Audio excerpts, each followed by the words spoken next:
आज छलफलका लागि पेश भएको विधेयकले मुलुकमा न्याय शासन कायम गर्ने कि अराजकता र दण्डहीनताको अवस्था सिर्जना गर्ने भन्ने महत्त्वपूर्ण परिस्थिति सिर्जना गरेको छ। प्रस्तुत विधेयकमा अन्य कतिपय विषयवस्तु ठिक भए पनि सम्मानित सभामुख महोदय यो विधेयक पीडकलाई उन्मुक्ति दिने र पीडितलाई मिलापत्रको बहानामा त्यत्तिकै अलपत्र छाडिदिने प्रावधान गरिएको छ। फौजदारी अपराधलाई मिलापत्र गर्न मिल्दैन भन्ने विधिशास्त्रको सिद्धान्त छ। विधिशास्त्रको सिद्धान्त विपरीत हुने गरी यस्तो विधेयक ल्याउन सकिन्छ सभामुख महोदय? विधि र नीति हुन्छ, नीतिभन्दा बाहिर मान्छे मार्दै हिँड्ने अनि त्यसलाई विधेयक ल्याएर त्यसलाई कार्यान्वयन गर्न सकिँदैन सभामुख महोदय। यस विधेयकमा महाधिवक्तालाई मानवाधिकारको गम्भीर उल्लङ्घनका प्रकृतिका घटनामा पनि कम सजाय माग गर्ने र दिने खालका असीमित अधिकार प्रदान गर्न खोजिएको छ, जुन प्राकृतिक न्यायको सिद्धान्त विपरीत छ। सभामुख महोदय, महान्यायाधिवक्ता भनेको को हो? महान्यायाधिवक्ता प्रधानमन्त्रीले नियुक्ति गर्ने प्रचलन छ र यो विधेयक अन्तर्गत जुन कानुन अन्तर्गत अहिलेको सम्मानित प्रधानमन्त्रीका विरुद्ध पनि सर्वोच्च अदालतमा फौजदारी कसुरको मुद्दा आज पनि विचाराधीन छ। यताबाट प्रधानमन्त्रीज्यूले महान्यायाधिवक्ता नियुक्ति गर्ने, महान्यायाधिवक्तालाई कम सजाय गर्ने कानुनको अधिकार दिने अनि दोषीहरू तपाईँको उन्मुक्ति हुने जुन किसिमको प्रावधान छ, यसले न्याय र विधिको शासनमाथि धब्बा बोलेको छ। यो विधेयकमा व्यवस्था गर्न खोजिएको कानुनी प्रावधानले फौजदारी अभियोगमा मुद्दा दर्ता भएका प्रधानमन्त्री लगायतका व्यक्तिलाई उन्मुक्ति दिने खालको व्यवस्था गरिएको छ। त्यही भएर सम्मानित सभामुख महोदय, यो विधेयक फिर्ता हुनुपर्छ। म एउटा उदाहरण दिन चाहन्छु सम्मानित सभामुख महोदय। 2071 साल फागुन 14 गते सम्मानित सर्वोच्च अदालतले तत्कालीन विद्रोही पक्षबाट क्रूर अमानवीय रूपमा हत्या गरिएका शिक्षक लमजुङ जिल्लाको दुराडाँडाका मुक्तिनाथ अधिकारीको केसमा स्पष्ट फैसला गरेर भनेको छ सम्मानित सर्वोच्च अदालतले मानव अधिकारको गम्भीर उल्लङ्घनलाई क्षमायाचना दिन सकिँदैन र फौजदारी कसुरको मुद्दामा मेलमिलाप गर्न सकिँदैन, सर्वोच्चको ठाडो आदेश छ। यो विधेयकमा क्षमायाचना दिने कुरा छ, त्यसैले यो विधेयक संविधान विपरीत छ। म आज यो संविधान देखाउन चाहन्छु सभामुख महोदय। यो नेपालको संविधानको कुन धारा कुन उपधारामा लेखिएको छ? जघन्य किसिमका अपराध गरेकालाई फौजदारी कसुरलाई पनि तपाईँको आज मेलमिलाप र मिलापत्र गरेर उनीहरूलाई उन्मुक्ति दिन्छ भन्ने कुरा लेखिएको छ। यहाँ कहीँ कतै पनि लेखिएको छैन। त्यही भएर यो जुन विधेयक छ नेपालको संविधान 2072 को जुन मर्मभन्दा विपरीत छ। त्यही भएर सभामुख महोदय, अहिले यो दृश्य मलाई झलझली याद आउँछ सभामुख महोदय।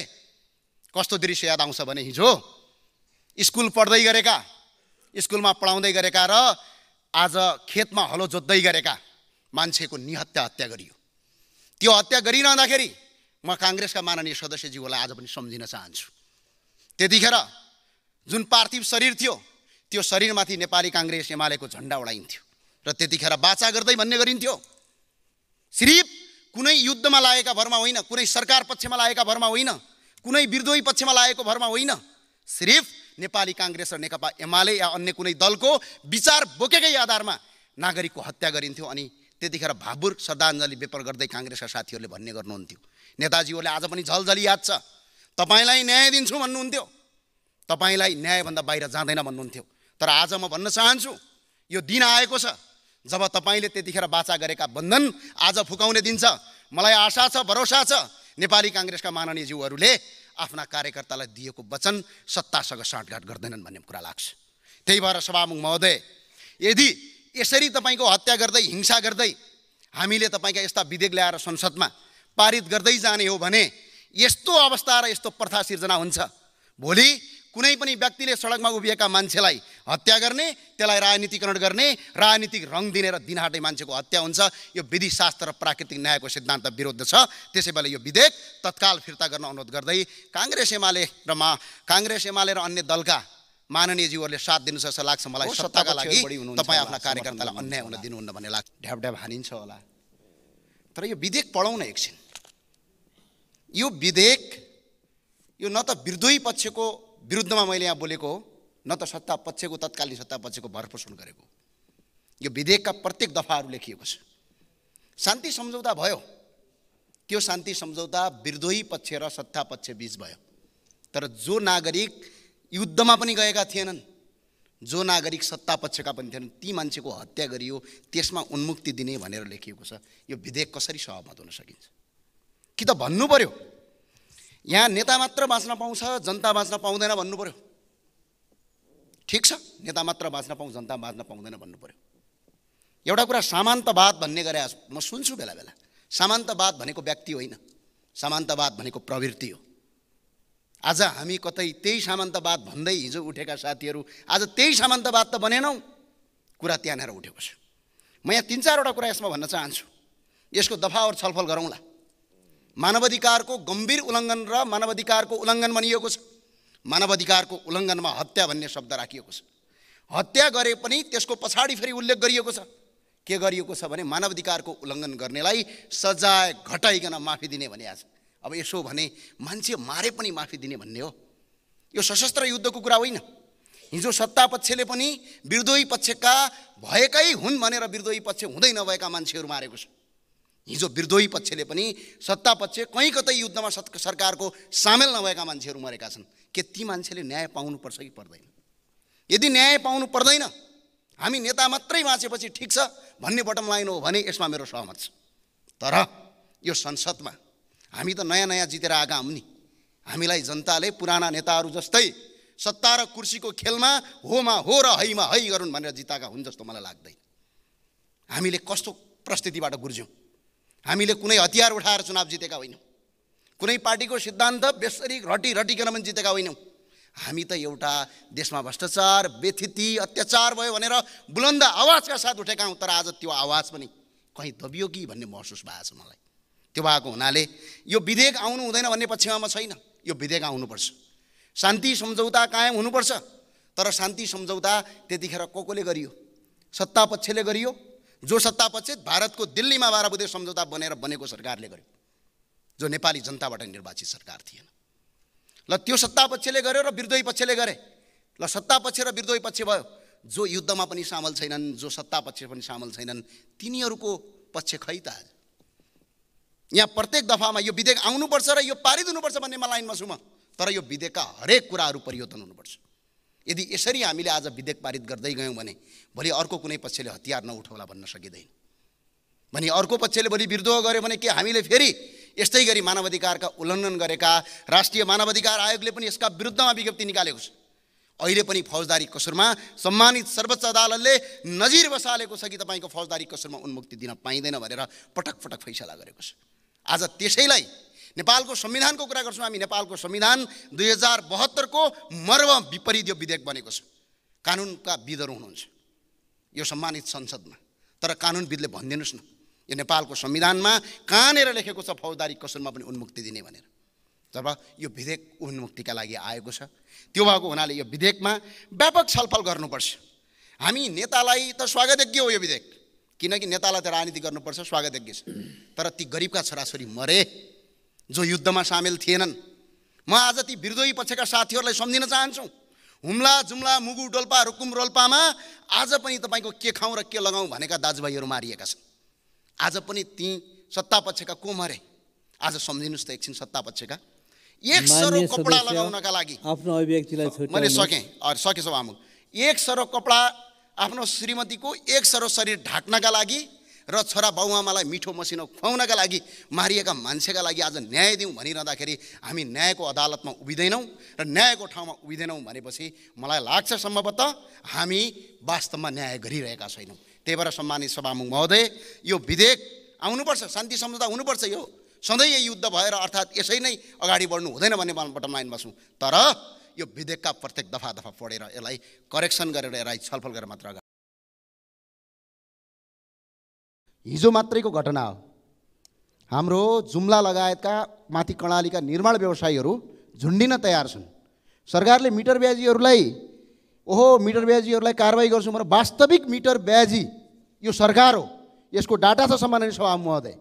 यो नेपाल सरकारले अहिले फिक्स्ड डिपोजिट मात्रै राज्यको पैसा मात्रै 2 खर्ब 11 अर्ब रुपैयाँ तपाईँको आज फिक्स्ड डिपोजिट गरेको छ। झन्डै सरकारी बचत आज तपाईँको निर्माण व्यवसायीहरूलाई र अन्यलाई रकम नदिएर 3 खर्ब 62 अर्ब 77 करोड रुपैयाँ सरकारी खातामा राखेर आज ब्याज खाइरहेको छ। अहिले पनि सरकारले 8.5% ब्याज तपाईँको सरकारी रकम राखेर आज दिइरहेको छ र अहिले झन्डै 100 जनाभन्दा बढी मान्छेहरू अहिले तपाईँको बेलैमा तपाईँको ब्याङ्कको ब्याज तिर्न नसकेर आज मृत्युवरण गरिराख्नु परेको छ। त्यो भएर सम्माननीय सभामुख महोदय, म अहिले सरकारलाई भन्न चाहन्छु, वास्तविक मिटर ब्याजी को हो? आज वास्तविक मिटर ब्याजी यो सरकार भएको छ र यो पछिल्लो तथ्याङ्कलाई यदि हेर्ने हो भने मात्रै पनि यो 8 महिनामा चालु खर्च मात्रै सरकारले 51.46%, पुँजीगत खर्च 22.15% र व्यवस्थापन खर्च 37.41% गरेको छ। यानि कि भएभरको पैसा असारमा मात्रै खर्च गर्ने, पुँजीगत खर्च 78% खर्च गर्न बाँकी छ। भएभरको पैसा बैङ्कमा राख्ने, बैङ्कमा ब्याज खाने, अनि तपाईँको मिटर ब्याजी भने वास्तविक मिटर ब्याजी कोही छ भने सरकार छ। म सरकारलाई सभामुख मार्फत अनुरोध गर्न चाहन्छु, यसरी मिटर ब्याजमा तपाईँको सरकारी पैसा ढुकुटीमा राखेर निर्माण व्यवसाय र विकास निर्माणका काम ठप्प परेका छन्, यो छिटोभन्दा छिटो खुलाइयोस्। यसरी बैङ्कमा पैसा राखेर जनतालाई अलमल पार्ने काम नगरियोस्। कर्मचारीको आज तलब खान पाएको छैन, आज निर्माण व्यवसायीहरूले पैसा पाएका छैनन्। त्यही भएर सम्माननीय सभामुख मार्फत अहिले हाम्रो नियमावली बनाएका छौँ। हाम्रो अहिले सङ्घीय नियमावलीको नियम 15 को उपनियम 2 अनुसार सम्बन्धित मन्त्रीले 7 दिनभित्र जवाब चाहिन्छ, होइन भने हामी सदनमा खडा भएर उभिन्छौँ। सम्माननीय सभामुख महोदय, हस्, धन्यवाद। नेपालको पर्यटन क्षेत्र भाइब्रेन्ट बनाउन के गर्नु पर्ला भनेर सुझाव माग्नु भएको रहेछ। उहाँको इच्छा शक्तिको उच्च कदर गर्दै पर्यटनसँग सम्बन्धित विषयमा सभामुख मार्फत म केही धारणाहरू राख्न चाहन्छु। नेपालको आर्थिक समृद्धिमा पर्यटन उद्योगको महत्त्वपूर्ण योगदान रहने कुरामा कुनै दुईमत नै छैन। तर पर्यटन उद्योगको मेरुदण्ड मानिएको हवाई क्षेत्र सुरक्षित छ भन्ने सन्देश विश्व बजारमा पुर्याउन सकिएन भने पर्यटन उद्योग धाराशाही हुने निश्चित छ। टेक अफ हुन नसकेपछि रनवेबाटै फर्काइयो भैरवा उडेको जहाज। एयर इन्डिया र नेपाल एयरलाइन्सको जहाज आकाशमै ठोक्किएर दुर्घटना हुनबाट जोगियो। उडिरहेको जहाजको इन्धनमा आगो लागेपछि आधा बाटोबाट फर्काएर आकस्मिक अवतरण। यस्ता समाचारका हेडलाइनहरू पछिल्ला दिनहरूमा दिनहुँ जस्तो आइरहेका छन्। नयाँ पत्रिकाको समाचारमा उल्लेख भएको तथ्याङ्क अनुसार नेपालको इतिहासमा हवाई दुर्घटनाको सङ्ख्या 60वटा पुगेको छ, जसमा 897 मानिसले ज्यान गुमाइसकेका छन्। चाहे त्यो केही समय अगाडि मुस्ताङमा भएको जहाज दुर्घटना होस् या पोखराको होस्, विमानमा सवार सबैको कहाली लाग्दो मृत्युले हामी जहाज चढ्ने बेलादेखि जहाज उडान अवधिभर केही हुने हो कि भन्ने एक किसिमको डरमा बाँचिरहेका हुन्छौँ। समय समयमा भएका भयावह विमान दुर्घटनापछि बनेका छानबिन समितिका प्रतिवेदन, international civil aviation organisation ICAO, EU safety assessment mission लगायतको छुट्टा छुट्टै रिपोर्टले पनि नेपालको हवाई क्षेत्र कसरी सुधार गर्ने भन्ने सन्दर्भमा सुझावहरू नदिएको पनि होइन। तर वर्षौँदेखि ती सुझावहरू किन द्रुत गतिमा कार्यान्वयन गर्न सरकार संवेदनशील नदेखिएको हो, यो गम्भीर विषय हो। हाल नागरिक उड्डयन प्राधिकरणले हवाई उड्डयन नियमित गर्ने र विमानस्थल तथा एयर ट्राफिक म्यानेजमेन्ट सर्भिस सञ्चालन गर्ने दुवै कार्य गर्दै आएको छ। अन्तर्राष्ट्रिय वृत्तमा हेर्ने हो भनेदेखि अधिकांश राष्ट्रमा यी दुई कार्यहरू दुई भिन्नै निकायबाट सञ्चालन हुने गर्छन्। तर अमेरिका, सिङ्गापुर जस्ता देशहरूमा एउटै संस्थाले दुवै कार्य गरेको दृष्टान्त पनि नभएको होइन। यद्यपि नेपाल जस्तो सबै निर्णयभन्दा माथि राजनीतिक निर्णय हाबी हुने देशमा, वर्क कल्चर राम्रोसँग विकास नभएको देशमा एउटै संस्थाले दुवै कार्य गर्दा कन्फ्लिक्ट अफ इन्ट्रेस्टले जरा गाड्ने कुरा स्पष्ट छ। नेपालको सन्दर्भमा नियमनकारी संस्था नियमन गर्नतर्फ भन्दा विमानस्थल सञ्चालन, विमानस्थल आयोजना तथा पूर्वाधार विकास र एयर नेभिगेसन सेवा आदिको क्षेत्रमा बढी केन्द्रित हुँदा नियमनकारी जिम्मेवारी चाहिँ ओझेलमा पर्न गएको स्पष्ट देखिन्छ। नियमन गर्नुपर्ने क्षेत्रहरू जस्तै विमानस्थल सञ्चालन, हवाई ट्राफिक सेवा, प्राविधिकहरूको नियुक्ति, तालिम, दक्षता परीक्षण तथा प्रमाणीकरण एउटै संस्थाले गर्ने र आफैले छानबिन गर्ने जस्ता गर्नाले गर्दा सेवाको सुरक्षा तथा गुणस्तरप्रति प्रश्न चिन्ह उठ्नु स्वाभाविक नै हो। यस्तो जनताको प्रत्यक्ष सेवा सुविधा र सुरक्षासँग गाँसिएको क्षेत्रमा अझ त्यसमा पनि विशेष गरी मास ट्रान्सपोर्ट र मास क्याजुअल्टी उच्च जोखिमको रूपमा रहेको क्षेत्रमा कन्फ्लिक्ट अफ इन्ट्रेस्ट हुने गरी कुनै पनि कार्य गर्न स्वीकार्य हुन सक्दैन। नेपाल सरकारका हरेक आवधिक योजना तथा वार्षिक नीति तथा कार्यक्रममा प्राधिकरणलाई नियमनकारी र सेवा प्रदायक संस्थाको रूपमा विभाजन गर्ने नीति रहँदै आए पनि व्यवहारमा यो लागू हुन सकिरहेको छैन। सम्माननीय सभामुख महोदय, यति धेरै हवाई दुर्घटना दुर्घटनाहरू निरन्तर भइरहेका छन्। हवाई सेवा अन्तर्राष्ट्रिय नियम, कानुन, मापदण्ड र इन्टरनेसनल बेस्ट प्र्याक्टिस बमोजिम सञ्चालन हुनुपर्छ, जसलाई नियमन गर्न देशले आन्तरिक कानुन बनाउन आवश्यक छ। र 10 वर्षदेखि EU लगायत अन्तर्राष्ट्रिय समुदायले नेपालको वायु सेवालाई कालो सूचीमा राखेको छ, त्यो हटाउनु छ। त्यसैले आज म सम्माननीय सभामुख मार्फत सरकारको ध्यानाकर्षण गर्न चाहन्छु र आग्रह पनि गर्न चाहन्छु कि नागरिक उड्डयन प्राधिकरण विधेयक र नेपाल हवाई सेवा प्राधिकरण विधेयक यथाशीघ्र प्रतिनिधि सभामा लिएर आइयोस्। विश्व स्वास्थ्य सङ्गठनले नेपाल जस्तो विकासशील मुलुकको लागि एक चिकित्सक बराबर 1000 जनसङ्ख्याको अनुपात निर्धारण गरेको छ। नेपालको जनसङ्ख्या 2,91,00,000। नेपाल मेडिकल काउन्सिलमा हालसम्म दर्ता भएका चिकित्सक 32,218। यो हेर्ने हो भने जनसङ्ख्या र डाक्टरको अनुपात WHO ले निर्धारण गरे बराबर जस्तो पुग्दो क्रममा छ। वर्षेनी 2500 जना डाक्टरहरू थपिने क्रममा छन्। यद्यपि गाउँ गाउँमा डाक्टरहरू पुगेका छैनन्। किन त? व्यवस्थापनको कमी हो सभामुख महोदय। नेपाल सरकारको सेवामा हेर्ने हो भने 32,000 डाक्टरहरूमध्ये मात्र 1200 जना जति नेपाल सरकारको सेवामा थाई दरबन्दीमा छन्। 2046 सालको दरबन्दीमा अहिलेको 2079 सालको स्वास्थ्य संरचना चल्नु परेको छ। त्यो मात्र होइन सभामुख महोदय, यसै कारणले स्वास्थ्य संस्था कमजोर हुने मात्र होइन, उच्च प्राविधिक जनशक्ति विदेशिने क्रममा छन्। हरेक वर्ष 2500 जना जति डाक्टरहरू गुड स्ट्यान्डिङ सर्टिफिकेट लिएर नेपाल मेडिकल काउन्सिलबाट त्यो सर्टिफिकेट प्राप्त गरेर विदेशिएका छन्। सार्वजनिक स्वास्थ्य संस्था कमजोर हुँदै गर्दा यसलाई थप थिलथिलो बनाएको छ समायोजनको समस्याले। स्वास्थ्य जस्तो विशिष्ट उच्च प्राविधिक विषयको विधालाई पनि यो कर्मचारीहरूलाई अन्य कर्मचारीहरू सरह एकै घानमा राखेर समायोजन गरिनु नै गलत थियो सभामुख महोदय। म राख्न चाहन्छु, यो समायोजनको समस्याले गर्दा स्थानीय स्वास्थ्य संस्थाहरूमा उपकरणहरू छैनन्, सामग्रीहरू पुगेका छैनन्, पुर्याउन सकिएको छैन र सङ्घीय र प्रादेशिक अस्पतालहरूमा उपकरणहरू छन् तर विशेषज्ञ सेवा दिन सक्ने चिकित्सक समूह निर्माण गर्न सकिएको छैन। अपरेसन थिएटरहरू बनिएका छन्, अपरेसन सेटअप छ, त्यहाँ अपरेसन गर्नको लागि चाहिने एनेस्थेसिया डाक्टरको दरबन्दी हुँदैन। सर्जन डाक्टरलाई पोस्टिङको लागि पठाइन्छ, त्यहाँ अपरेसन सेटअप हुँदैन। एउटा सर्जनले सिटामोल र जीवनजल बाँडेर बस्नु परेको छ। स्थानीय तहबाट अध्ययनमा गएपछि फर्केर आउँदा त्यो गाउँमा उसले आफ्नो विशेषज्ञता अनुरूपको सेवा दिन सकिरहेको अवस्था छैन। यति मात्र होइन सभामुख महोदय, यो समस्या डाक्टरहरूको हकमा मात्र होइन, प्यारामेडिक्सहरू नर्सहरूको हकमा पनि छ। नर्सहरूको समस्या अझै पनि विकराल छ। यो समस्या मात्र राख्न खोजिरहेको छैन सभामुख महोदय, म समाधान पनि राख्दैछु।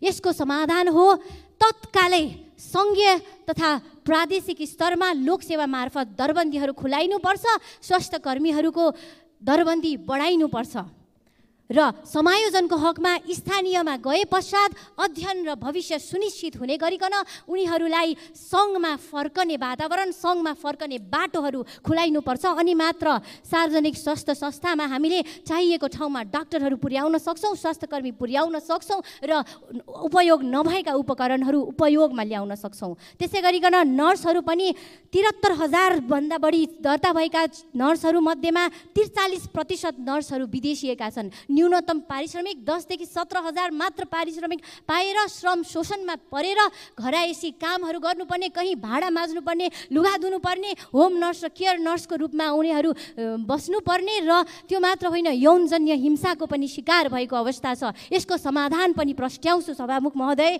अहिले सरकारको आफ्नै कार्यक्रम कार्यान्वयनमा ल्याउने हो भने यो समाधान गर्न सकिन्छ। विद्यालय स्वास्थ्य तथा नर्सिङ सेवा निर्देशिका 2076 मा स्पष्ट व्यवस्था छ, एक विद्यालय एक नर्स। हामीसँग आर्थिक सर्वेक्षण 2077-78 तथ्याङ्क हेर्ने हो भने स्कुलहरू 34,000 म सकाइहालेँ सभामुख महोदय, 34,000 विद्यालयहरू छन्, जसमा 26,000 विद्यालयहरू गभर्मेन्ट तर्फ छन् र त्यो विद्यालयहरूमा नर्सको व्यवस्था गर्ने हो भने 34,000 नर्सहरूलाई हामीले तत्कालै रोजगारी दिन सक्छौँ। सभामुख महोदय, यसतर्फ सबैको ध्यान आकर्षण गराउन चाहन्छु। हस्, धन्यवाद।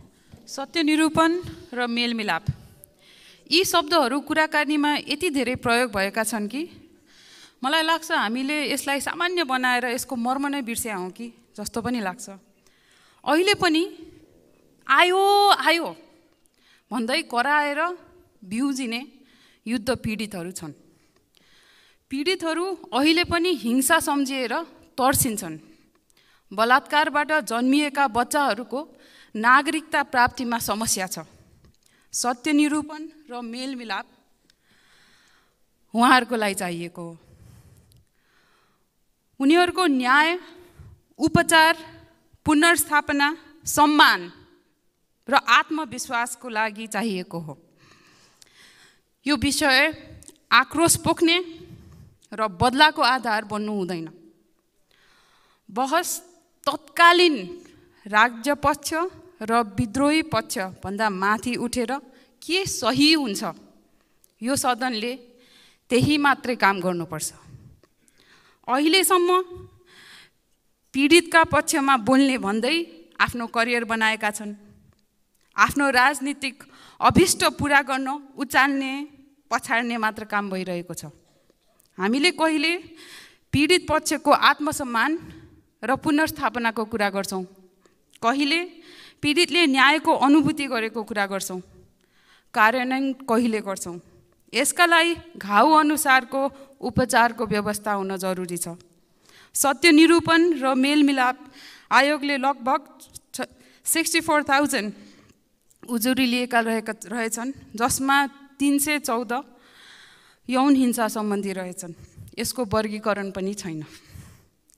यसमा घनीभूत छलफल भएर विश्वासको वातावरण बनाउन दिगो निष्कर्षमा पुर्याउनुपर्छ। यसका लागि घोषणा निर्देशनले मात्र पुग्दैन। पैसा पाएकै छौ नि, पैसा पाउँछौ भनेर मात्र हुँदैन।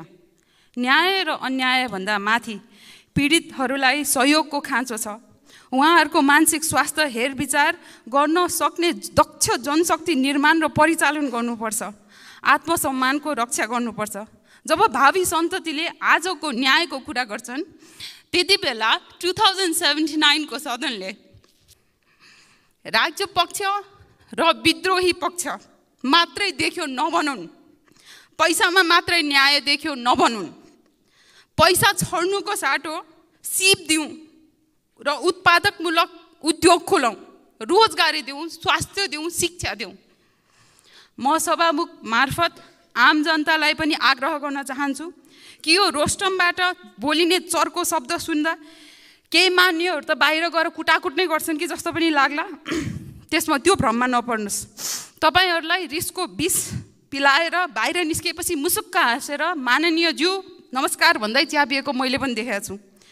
यसैले सार्वजनिक स्थानबाट वा फेसबुकमा लाइक वा सेयर पाउनको लागि कसैले आक्रोशको मात्रै कुरा गर्छ भने तपाईँले त्यो कुरा सुनेर आफूमा चाहिँ विष नभर्नु होला, आफ्नो मानसिक स्वास्थ्य नबिगार्नु होला।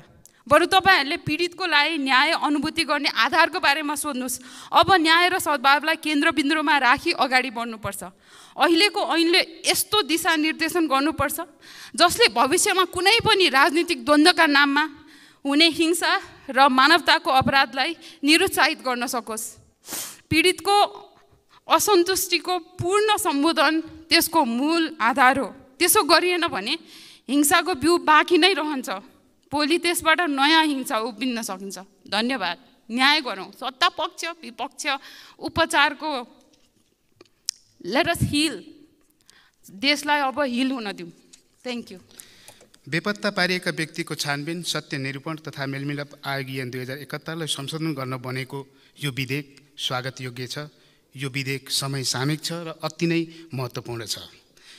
हरेक देशको आफ्नै इतिहास हुन्छ, आफ्नै भूगोल हुन्छ, आफ्नै परिवेश हुन्छ।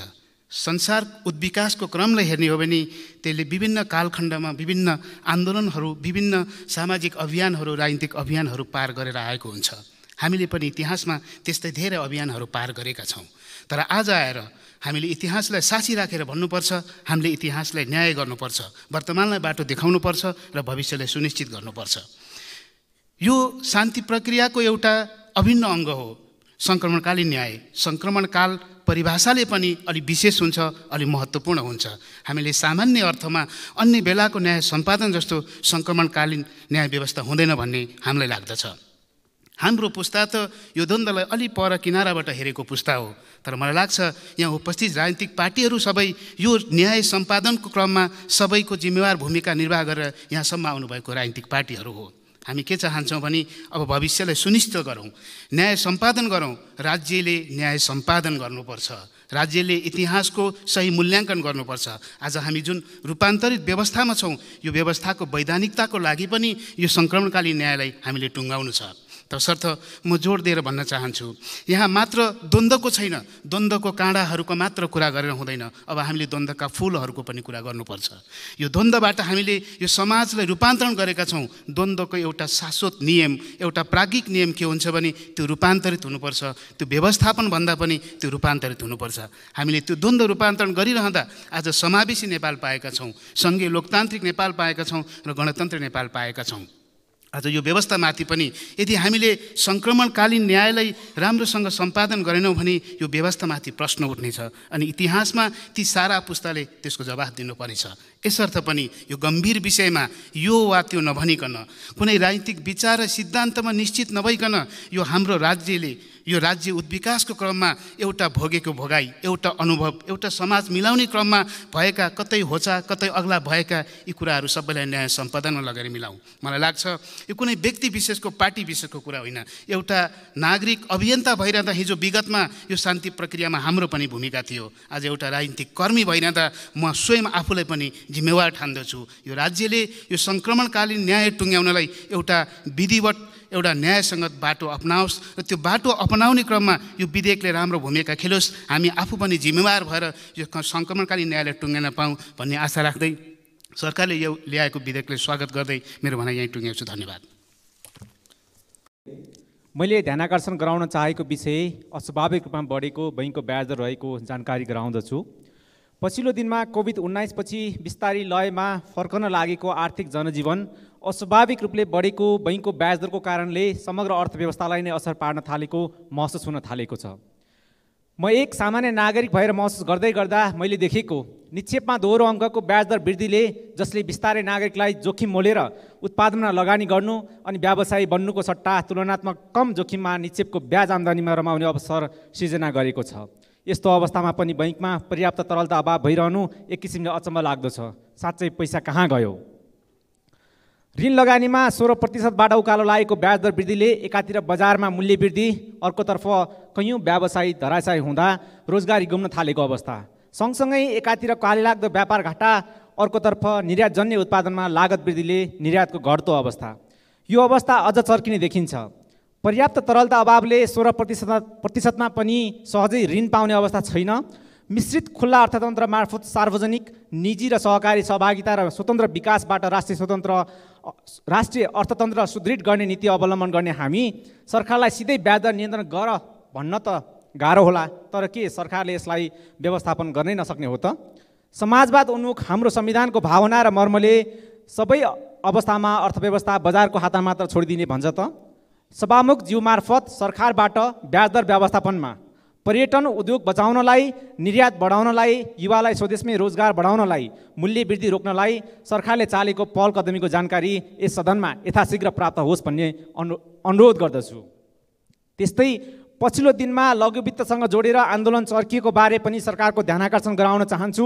दुर्गम र ग्रामीण क्षेत्रका जनतालाई आर्थिक सबलीकरण गर्ने तथा बैंक सञ्जालमा जोड्ने काममा लघुवित्त संस्थाले गरेको योगदान पर्याप्त नभए पनि महत्त्वपूर्ण रहेको छ। सँगसँगै ग्रामीण क्षेत्रमा वित्तीय पहुँच र कारोबार गर्न निजी क्षेत्रबाट सञ्चालित लघुवित्तको सञ्जालको उपस्थिति निकै राम्रो रहेको हुँदा अनि राष्ट्र बैंकले अनुगमन गर्न सक्ने व्यवस्था भएको हुँदा यस क्षेत्रलाई बन्देज र अङ्कुश होइन, सुधारसहित अनुगमन र प्रभावकारी व्यवस्थापन गर्न जोड दिनुपर्ने कुरा अति आवश्यक छ।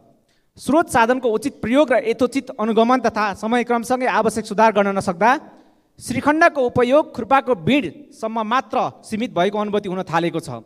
ग्रामीण क्षेत्रका जनताको वित्तीय साक्षरता वृद्धि गरी गरिबी निवारणमा महत्त्वपूर्ण भूमिका खेल्न सक्ने लघुवित्त क्षेत्र आज बदनामित नामहरूबाट परिचित गराउन थालिएको छ। सभामुख महोदय, मिटर ब्याजी र ठगी धन्दाबाट पीडित जनता हप्तौँ हिँडेर काठमाडौँ आइपुगेका छन् आफ्नो पीडा पोख्न र राहत खोज्न। तर सरकारले दिने समाधान चाहिँ के छ त? अधिकांश जनता निर्वाहमुखी कृषिसँग जोडिएका 1 मिनेट बाँकी छ र परिवारका सदस्य श्रमको लागि विदेशी सँगसँगै विविध कारणले उत्पादन घट्दो दरमा रहेको हुँदा जनताको जनजीवन झनै कष्टकर बन्दै गएको अवस्थामा लघुवित्तलाई राज्यले सञ्जीवनी बुटीको रूपमा उपयोग गर्न सक्ने प्रशस्त सम्भावना रहेको छ। सरकारले लघुवित्तसँगै स्थानीय सरकारसँग हातेमालो गरेर ग्रामीण ऋणको ब्याज दरमा सहुलियत, सुधारिएको कृषि उत्पादनको लागि प्रविधि र प्राविधिक व्यवस्थापन, स्थानीय बजारको व्यावसायिक तालिम, गुणस्तरीय बिउ मल उत्पादन र तालिम, उत्पादनलाई प्रोसेसिङ र प्याकेजिङ तालिम अनि कृषि र घरेलु व्यवसायमा बिमा जस्ता कार्यलाई जोडेर निर्वाहमुखीबाट कृषिलाई कृषि पर्यटन तथा व्यावसायिक कृषिमा जोड्ने भूमिका खेल्न लघुवित्तसँग हातेमालो गर्ने हो भने ग्रामीण क्षेत्रमा जनतालाई मिटर ब्याजी तथा ठगीको चङ्गुलबाट बचाउन सकिने र आर्थिक बचत तथा कारोबारमा सुधार गरी ग्रामीण क्षेत्रका जनताको जीवनस्तर सुधार गरी गरिबी निवारण गरी राष्ट्रिय अर्थतन्त्रलाई सुधार गर्न सक्ने प्रशस्त सम्भावना रहेको कुरा हामी सबैले अनुभूति गरेको छ। यसकारण म यस सम्मानित सदन मार्फत सरकारलाई सम्बन्धित सरोकार पक्षसँग विरोध। समय सक्यो मान्यज्यू।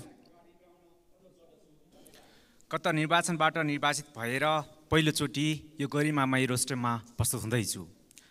समावेशी लोकतन्त्रको यही शासन व्यवस्थाभित्र रहेर आफ्नो अवस्था सुधारको आशा र भरोसासहित विश्वासको मत दिएर म र हाम्रो पार्टीलाई यस गरिमामय सदनमा अग्रगामी परिवर्तनको जिम्मेवारीसहित उपस्थित गराउनु हुने काठमाडौँ क्षेत्र नम्बर 7 सहित देशैभरिका सम्पूर्ण जनताप्रति आदरभाव प्रकट गर्दछु। साथै यो लोकतन्त्र प्राप्तिको लागि इतिहासको विभिन्न कालखण्डमा आफ्नो जीवन उत्सर्ग गर्ने राष्ट्रका सबै ज्ञात अज्ञात महान शहीदहरूप्रति सम्मानसहित भावपूर्ण श्रद्धाञ्जली अर्पण गर्दछु। बेपत्ता पारिएका व्यक्तिको छानबिन, सत्य निरूपण तथा मेलमिलाप आयोग तेस्रो संशोधन विधेयक 2079 सदनमा संशोधनको लागि प्रस्तुत गरिएको छ।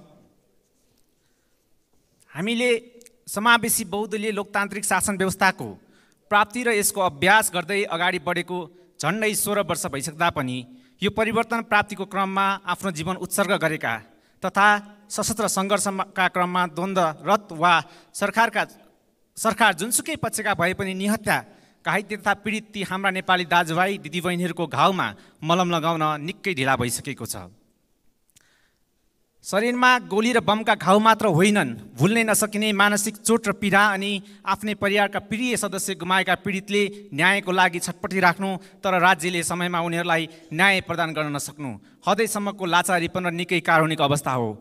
अब कुनै पनि बहानामा पीडितलाई न्याय दिन ढिला गरिनु हुँदैन र अब संशोधन गरी पारित गरिने विधेयकले पीडितलाई न्यायसहितको सम्बोधन गर्दै यो शान्ति प्रक्रियालाई सदाको लागि टुङ्गोमा पुर्याउनुपर्छ।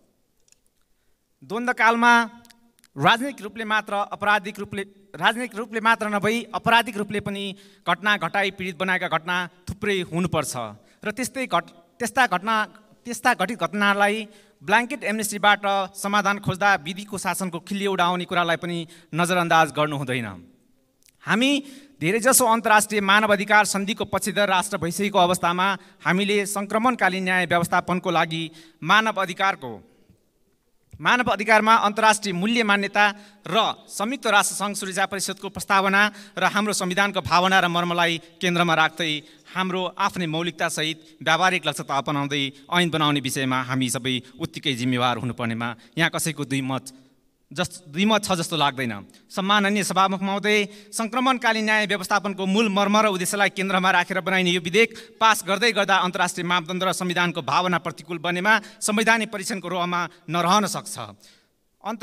विधेयकमा मानवाधिकारको उल्लङ्घन र मानवाधिकारको गम्भीर उल्लङ्घन छुट्याइँदै गर्दा स्थापित न्यायको मूल्य मान्यतालाई पनि अनुसरण गरिएको छ कि छैन, पीडक र पीडितलाई परिभाषित गर्दै गर्दा सबैलाई समेट्छ कि समर्दैन, पीडितमा सुरक्षा र आत्मसम्मानको भाव उद्बोधन गराउँछ कि गराउँदैन? संविधानले सम्पत्तिलाई मौलिक हकको रूपमा सम्मानजनक र प्रभावकारी स्थान दिएको हुनाले व्यक्तिको जीव, ज्यान र सम्पत्तिको हक अनुलङ्घनीय रहने कुरालाई स्थापित गर्छ कि गर्दैन? र चुरो कुरो शान्ति बहालीको यात्रालाई टुङ्गोमा पुर्याउन गठन हुने आयोगमा नियुक्ति हुने पदाधिकारी र तिनीहरूको नियुक्ति राजनीतिक भागभण्डा भन्दा पनि क्षमताको आधारमा हुने सुनिश्चित हुन्छ कि हुँदैन? यी महत्त्वपूर्ण प्रश्नको सठिक जवाब प्राप्तको लागि पर्याप्त र प्रशस्त छलफलपछि मात्र विधेयकलाई पास गर्न सकियो भने अनि मात्र सङ्क्रमणकालीन न्याय व्यवस्थापनले मूर्त लोप पाउँछ भन्ने कुरामा हामी विश्वस्त हुने कुरामा नकार्न सक्दैनौँ। धन्यवाद। म दोहोऱ्याउन चाहन्छु, हामीले पाएको मत निराशा र वितृष्णाको मत होइन, आशाको मत हो। अबको परिवर्तन नयाँ शक्ति र नयाँ सोचबाट मात्र सम्भव छ भन्ने विश्वासको मत हो।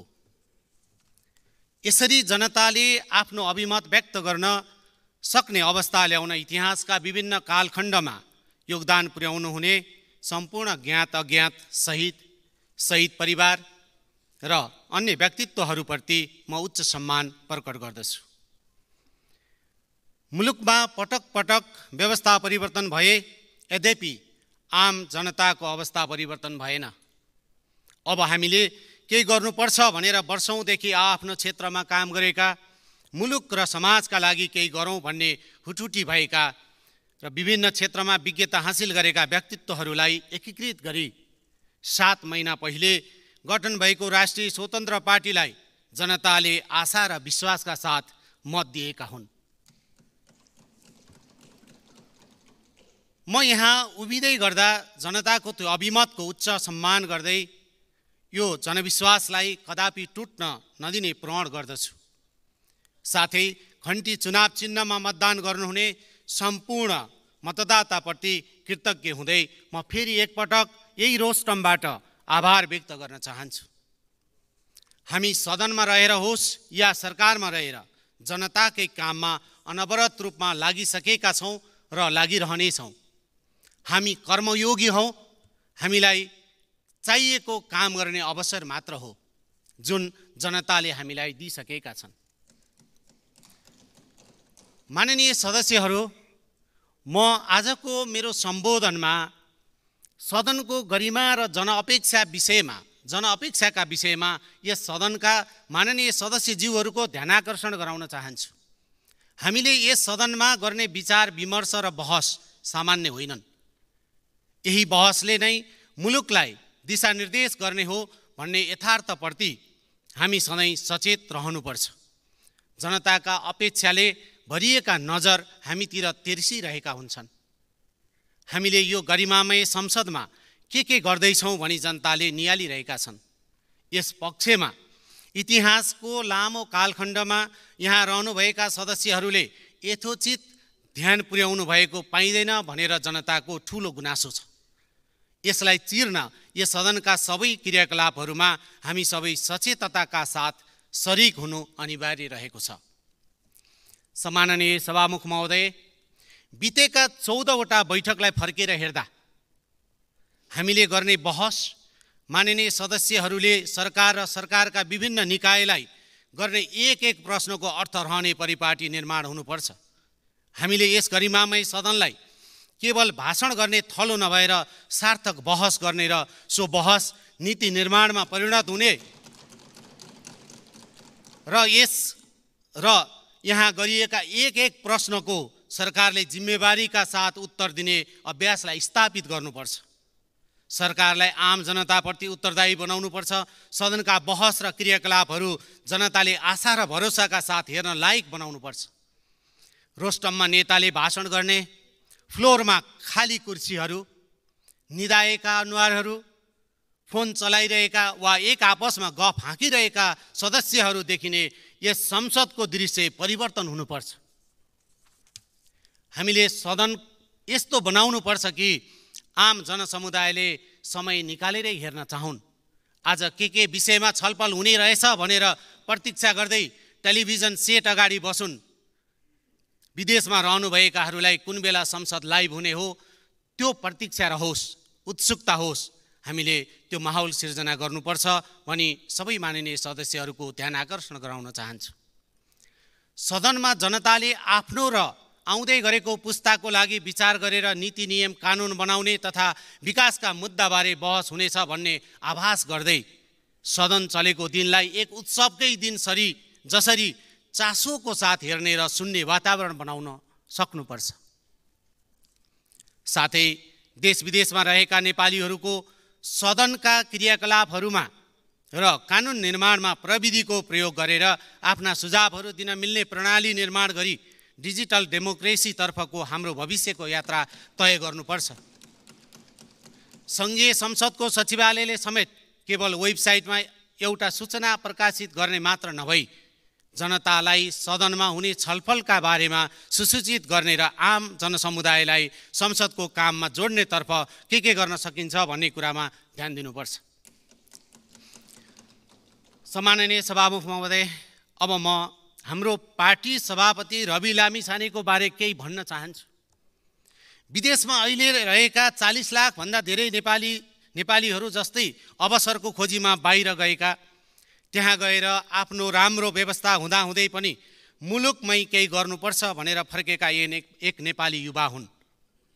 उनले पत्रकारिता पनि भुइँ मान्छेलाई जोड्ने, विकृति र विसङ्गतिलाई तोड्ने पत्रकारिता नै गरेका हुन्। आज राजनीतिमा पनि उनी एउटा आशाकै रूपमा उदाएका छन्। तर यो युवा पुस्ताको मुलुक बाहिर रहेर पसिना बगाएका नेपालीहरूको मुलुकभित्रै सम्भावना खोज्ने प्रयासलाई भयभरको शक्ति लगाएर लखेट्न खोजियो। विश्वास छ सार्वभौम जनताको सर्वाधिक मतान्तरबाट विजयी पार्टी सभापतिलाई पुनः अघिल्लो पटकभन्दा अत्याधिक मतान्तरले विजयी गराएर फेरि पठाउने नै छ, यसमा हामी पूर्ण विश्वस्त छौँ। यो सार्वभौम संसदमा उभिएर सोध्न चाहन्छु कि मुलुकलाई सके जति चाँडो छोड्न चाहनेहरूको लाइन लाग्ने कसले बनायो? सायद यहाँ उपस्थित हामी मध्ये केही त यसका दोषी पक्कै हौँ। मेरा सभापतिले जस्तै सिधा कुरा गर्ने हो भने यो देशका राष्ट्रपतिका सन्तानदेखि गरिब बस्तीका किसानका सन्तानसम्म जसोतसो विदेश पुगेकै छ, सकेसम्म नफर्कने गरी। यस्तो परिस्थितिका बीच केही रविहरू स्वदेश फर्कन्छन्। छातीमा हात राखेर सम्झनुहोला, तपाईँका आफ्नै र आफन्तका सन्तानहरू कुन देशमा आफ्नो भविष्य खोजिरहेका छन्। स्वदेश फर्कने चाहनाहरू साँचेर। सम्माननीय सभामुख महोदय, अब म यसै अवसरमा नवनिर्वाचित राष्ट्र प्रमुख राष्ट्रपति सम्माननीय श्री रामचन्द्र पौडेल तथा उपराष्ट्रपति श्री रामसाय प्रसाद यादवलाई हार्दिक बधाई तथा शुभकामना व्यक्त गर्दछु। उहाँहरू संविधानले परिकल्पना गरे बमोजिम नेपाली जनताका सच्चा अभिभावक बन्न सफल हुने विश्वास गर्दछु। सम्माननीय सभामुख महोदय, विश्वासको मततर्फ लागौँ। हामीले सम्माननीय प्रधानमन्त्री पुष्पकमल दाहाललाई प्रधानमन्त्रीका रूपमा समर्थन गरी सरकारमा सहभागी हुँदादेखि सरकारबाट बाहिरिएर अहिले उक्त समर्थनलाई निरन्तरता प्रदान गर्दासम्म कसैसँग गठबन्धन गरेका छैनौँ। हामी यसअघि सरकारबाट मन्त्रीहरू फिर्ता बोलाउने पहिलो दल हौँ।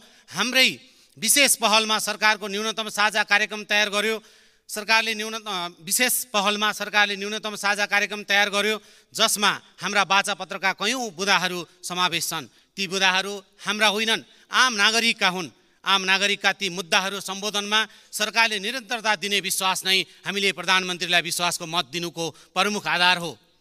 हामी गुण र दोषका आधारमा सरकारको समर्थन र विरोध गर्नेछौँ। सरकारलाई हामीले दिएको समर्थन भनेको सरकारले जे गरे पनि ठिक हो भन्ने कबुलियतनामा होइन। नागरिकका मुद्दामा इमान्दारिता गुमाएको दिन हामी प्रतिपक्षमा उभिनेछौँ। साथै हाम्रो दललाई आपत पर्दा, हामी माथि सङ्कट आइपर्दा यसै रोस्टमबाट हाम्रो पक्षमा उभिनुभएका नेकपा एमालेका अध्यक्ष केपी शर्मा ओलीप्रति पार्टीको तर्फबाट धन्यवाद व्यक्त गर्न चाहन्छु र विषम परिस्थितिमा हौसला दिनुहुने सबै दलका नेतागणहरूप्रति राष्ट्रिय स्वतन्त्र पार्टी हार्दिक आभार प्रकट गर्न चाहन्छ। सम्माननीय सभामुख महोदय, यो मुलुक र जनताको अवस्था परिवर्तन गर्ने दृढ इच्छा शक्ति बोकेर हामी राजनीतिमा प्रवेश गरेका हौँ। हामीलाई असफल हुने छुट छैन। अत्यन्त ढिलो भइसकेको छ। हामीलाई थप समय लिने सुविधा पनि छैन। हामी सफल भएनौँ भने अहिलेको युवा पुस्ता निराश हुनेछ। हामी त्यो हुन नदिन र मुलुकमा परिवर्तन हुँदैछ भन्ने विश्वास दिलाउन हरपल प्रयत्न छौँ र रहनेछौँ। हामीले देख्दै आएको एक दलले अर्को दललाई गर्ने छेडखानी, गाली गलौज र कटाक्ष हेर्न चाहँदैनौँ। जनताका मुद्दा र विधेयकहरूमा केन्द्रित रहेर काम गर्न चाहन्छौँ, मात्र काम गर्न चाहन्छौँ। धन्यवाद।